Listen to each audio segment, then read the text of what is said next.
Heo, kyo family hi Congress mi kahiwana. Henu le hepan BJP family a lut dinga I phat sa lo cho. Kati, icho pupuwa kilung neo de ham. Ikichen le kichai.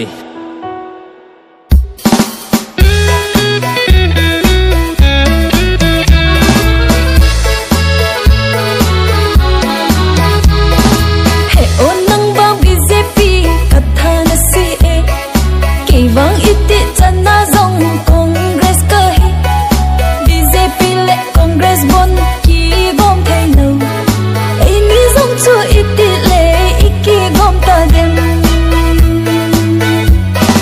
BJP hi jing zong leng bong ka hi pui Congress zo si zong chu si a hi pui lung mu mo lo zi no ku nang ka hi Number nahi, oh my darling, oh number 2. Number 2, number 1 nahi dita. Hey oh hen no le he pa ka ki cha e. Hin la nei lo sit po le nang a ka hi.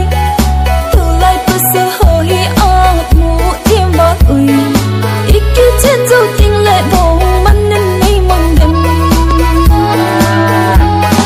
Tang palanu alung sit tu na he nai. Kama si di hi zong leng say chim pu mi lung sin mai su nui hiu hiu chu ve in lang nang bu nga hi oh my darling oh number 1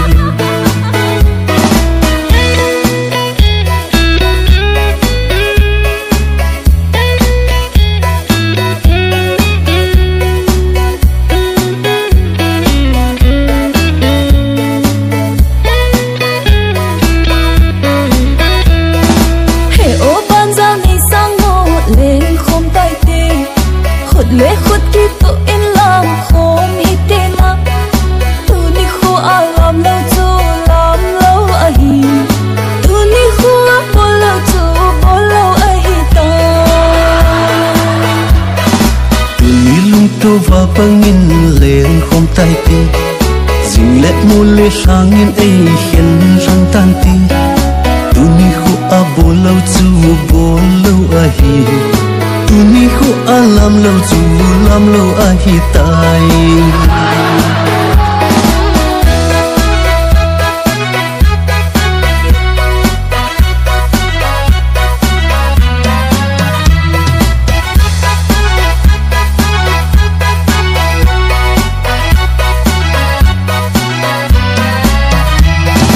hey oh nang bang BJP kathana si e kei wang iti chana zong Congress ka hi BJP le Congress bon ki gom thai lo ai ni zong chu iti le iki gom ta dem